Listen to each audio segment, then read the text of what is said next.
এই জলের বোতলটা দেখুন তো।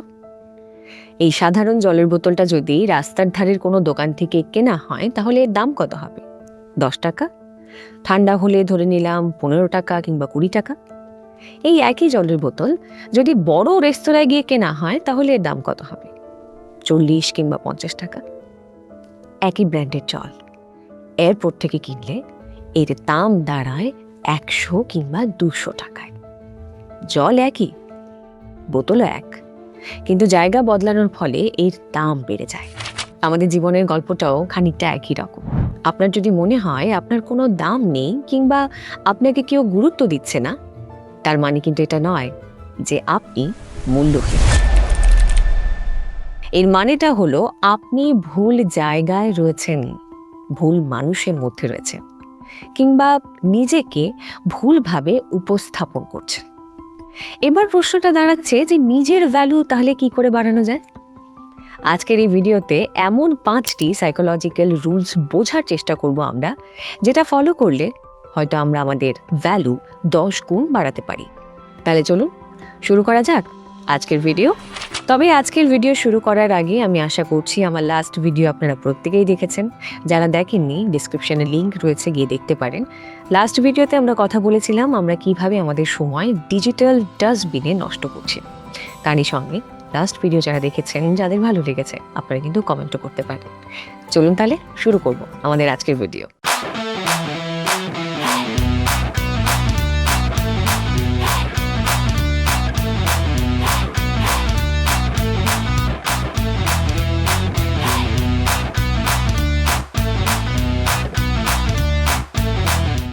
Rule number 1, be valuable, not available. ইকোনমিক্সের একটা সূত্র আছে জানেন তো, যার যোগান বেশি তার দাম কম। একটা ছোট্ট এক্সাম্পল দিয়ে বোঝাই। হাওয়ার দাম সবসময় কম, কারণ হাওয়া সব জায়গায় রয়েছে। কিন্তু হীরের দাম কোটি কোটি টাকা, কারণ সেটা তো দুর্লভ। যদিও বর্তমানে আমাদের পরিবেশের যা অবস্থা, সেখানে দাঁড়িয়ে বলতেই হয় যে হাওয়াকে আমাদের বাঁচাতে হবে, নয়তো ভবিষ্যতে সেদিনটা খুব একটা দূরে নেই যখন আমাদের সার্ভাইভ করার জন্যে ফ্রেশ এয়ার বাইরে থেকে কিনতে হচ্ছে। এনিওয়ে, আমরা আবার আমাদের বিষয়ে ব্যাক করছি। আপনি যদি কারোর জন্য সব সময় অ্যাভেলেবল থাকেন, কারোর একটি ডাকে আপনি আপনার সমস্ত কাজ ফেলে অনিচ্ছা সত্ত্বেও ছুটে যান, তাহলে সেখানে টেকিং ফর গ্রান্টেড হওয়ার একটা চান্স কিন্তু থেকেই যায়। মানুষ আপনার ব্যাপারে ভাবতেই পারে যে আপনার নিজস্ব কোনো কাজ নেই কিংবা আপনার সময়ের কোনো মূল্য নেই। তাই সব সময় সবার জন্যে অ্যাভেলেবল থাকা উচিত নয়। কখনো কখনো না বলতেও শিখতে হয়, কখনো কখনো নিজের কাজকে অগ্রাধিকার দিতে হয়। বিশ্বাস করুন, আপনি যদি আপনার সময়কে সম্মান করেন, তাহলে এই গোটা পৃথিবী আপনাকে সম্মান করবে। দ্বিতীয় রুলে যাওয়ার আগে আপনাদের থ্যাংক ইউ জানাতে চাই যারা এতক্ষণ ভিডিওটা দেখেছেন। আশা করছি শেষ অবধিও দেখবেন আর তারই সঙ্গে আমার এই চ্যানেল সাবস্ক্রাইবও করবেন। সো আমাদের আজকের second rule, power of mystery. কথা নয়, কাজে শব্দ করুন। দেখবেন এই পৃথিবীর সত্যিকারের পাওয়ারফুল বা নামিদামি মানুষরা খুব কম কথা বলেন। তারা হড়বড় করে নিজেদের সমস্ত কথা অন্য কাউকে বলেন না। দে আর গুড লিসনার্স, তারা শোনেন বেশি। আপনি যখন আপনার প্ল্যান বা দুর্বলতার কথা অন্য মানুষকে বলেন, ঠিক তখনই আপনি হারিয়ে ফেলেন আপনার মিস্ট্রি।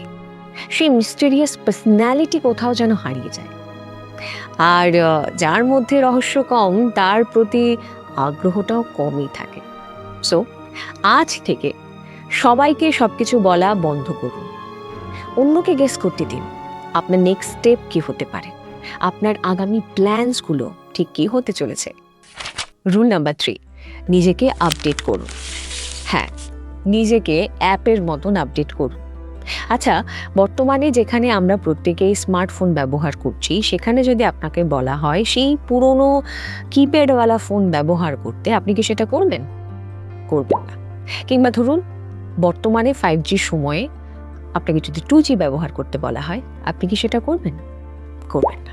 কারণ আপনি চাইবেন আপনার কাজ কত দ্রুত শেষ করতে, সেই কারণে আপনি 5Gটাই ব্যবহার করবেন। ঠিক তেমনি 5 বছর আগের আপনি 5 বছর পরে যদি একই থাকেন, সময়ের সঙ্গে সঙ্গে নিজেকে যদি আপডেটেড না করেন, আপনাকে কি কেউ ভ্যালুয়েবল পার্সন হিসেবে মেনে নেবে? নেবে না। সেই কারণে সময়ের সঙ্গে সঙ্গে নিজেকে আপডেটেড করতে হয়। নিজের ভ্যালু বাড়ানোর জন্য নিজেকেই আপডেটেড করতে হয়, মেন্টালি, ফিজিক্যালি এবং এথিক্যালি। আর নিজের ভ্যালু বাড়ানোর জন্য মোস্ট ইম্পর্ট্যান্ট থিং, নলেজ বাড়ানো। ভালো ভালো বই পড়তে পারেন, নতুন নতুন স্কিল শিখতে পারেন, টেকনোলজি সম্পর্কে আরেকটু সচেতন হতে পারেন, অ্যান্ড মোস্ট ইম্পর্ট্যান্ট, নিজের শরীরের যত্ন নিতে পারেন। মনে রাখবেন, যে পুকুরের জল নড়াচড়া করে না, সেই পুকুরেই কিন্তু শ্যাওলা জমে থাকে। আর নদীর জল বহমান বলে সব সময় পরিষ্কার থাকে। আপনি কিন্তু নদী, পুকুর নন। রুল নাম্বার 4, ইমোশনাল কন্ট্রোল, আবেগের ওপর নিয়ন্ত্রণ। নিজের আবেগ বা ইমোশনকে এতটা সস্তা করে দেবেন না। অনেকেই আছেন যারা সবার সামনে হঠাৎ করে রেগে যান কিংবা হঠাৎ করে কেঁদে ফেলেন। একটা কথা মনে রাখবেন, যে মানুষ তার কান্না আর রাগকে নিয়ন্ত্রণ করতে পারে না, এই সমাজ তাকে ইমেচিওর বলেই মেনে নেয়। একটা ছোট্ট এক্সাম্পল দিচ্ছি। ধরুন আপনাকে কেউ ইনসাল্ট করলো আর আপনি সঙ্গে সঙ্গে রিয়্যাক্ট করলেন। এর মানেটা কি দাঁড়ালো? এর মানেটা হলো আপনার ইমোশনের রিমোট কন্ট্রোলটি সেই দ্বিতীয় ব্যক্তিটির হাতে রয়েছে, যেটা ভীষণ আনফর্চুনেট। একটা কথা মনে রাখবেন, হাই ভ্যালুয়েবল পার্সনস কখনোই সঙ্গে সঙ্গে রিয়্যাক্ট করেন না। হ্যাঁ, তারা রেসপন্স করেন, কিন্তু রিয়্যাক্ট না। আপনার এই নীরবতা, এই শান্ত স্বভাব আপনার ব্যক্তিত্বকে অনেকটা ভারী করে তুলবে। Rule number 5, set your boundaries. আমাদের এই লাস্ট রুল ভীষণ ইম্পর্ট্যান্ট আমাদের জীবনের জন্য।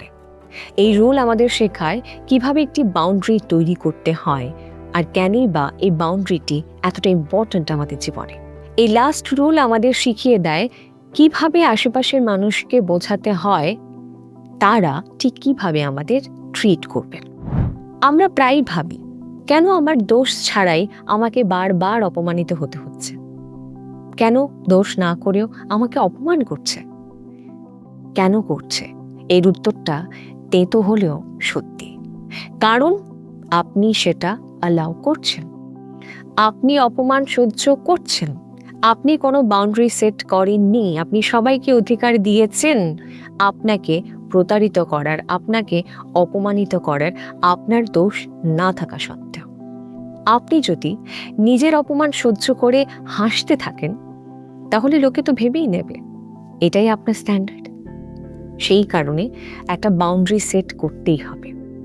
আশেপাশের মানুষদের বুঝিয়ে দিতেই হবে যে এই বাউন্ডারির ভেতরে প্রবেশ করার অধিকার কারণ নেই।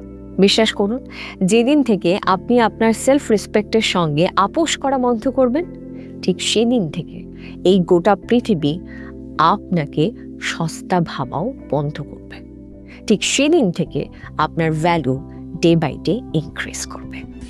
সবশেষে একটা কথাই বলবো, আপনি যদি নিজের চোখে নিজেকে দামি বলে না ভাবেন, তাহলে এই পৃথিবী আপনাকে 1 পয়সারও দাম দেবে না।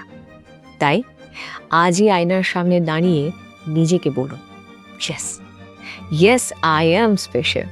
আর তারই সঙ্গে চেষ্টা করুন এই 5টি রুল মেনে চলার। আমার দৃঢ় বিশ্বাস আপনার জীবনে কিছুটা হলেও পজিটিভ পরিবর্তন আসবে। এই 5টি রুলের মধ্যে আপনার কোনটা সব থেকে বেশি ভালো লাগলো কমেন্ট করে আমাকে জানান। তারই সঙ্গে সাবস্ক্রাইব করুন আরজি সুনন্দার ইউটিউব চ্যানেল। সো দেখা হচ্ছে পরের ভিডিওতে।